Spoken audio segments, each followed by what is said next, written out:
Y la compañía Naturgy está presente en Navarra a través de diferentes áreas de negocio. La empresa energética presentaba ayer por la tarde planes y balances en Madrid. En distribución de gas natural en nuestra comunidad, la compañía superó los 147.000 puntos de suministro que abastecen a 107 municipios y cuenta con más de 2.260 kilómetros de redes.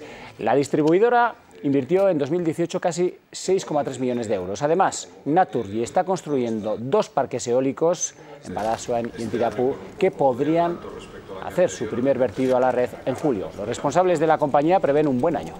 De 3 pagos. Crecimiento del beneficio bruto de explotación de doble dígito, esperamos un 15%, y mayor inversión, un aumento del 5% en lo que llamamos el CAPEX, sobre todo en proyectos de crecimiento que representarán 2/3 de la cifra global.